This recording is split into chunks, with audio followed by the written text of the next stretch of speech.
making a big black duck. That way we can watch it.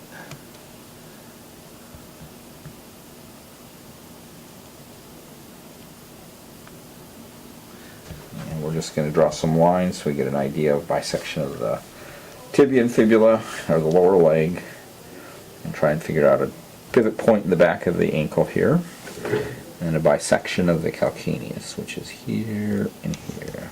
We're going to do the same on the other side.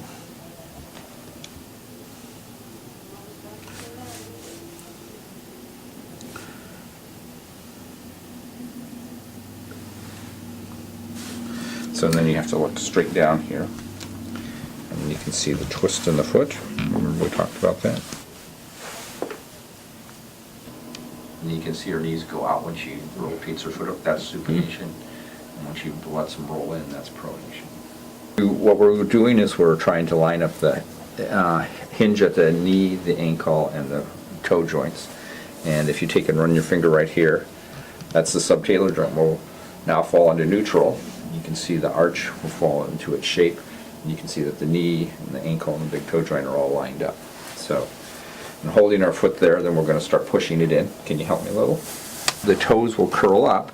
So what we're going to do is we're going to squish down in here, just in front of the toes, so the toes can extend. Now, if you look at this, she's a little bit open on this side and closed on this side. So one of the simple things you can do with biofoam is, instead of pronating and supinating the foot, you can keep the knee in one place and rotate the foot in, which will end up supinating the subtalar joint as well. That's a little too far, so we'll just go back and forth till we find the right spot, which is about there. And then we'll start to move it down and push it in a little further. Can you slide forward just a little? There we go.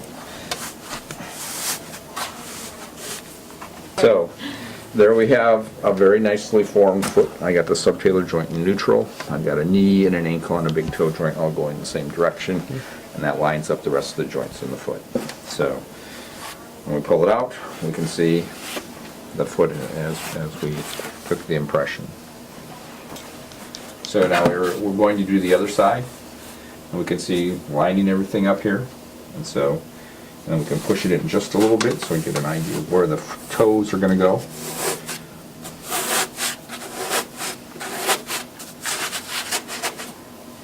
And can you slide forward just a little so we get that knee 90 degrees? There we go.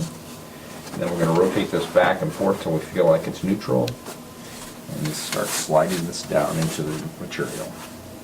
Nope, keep bringing your knee in. Please keep it straight. Right there.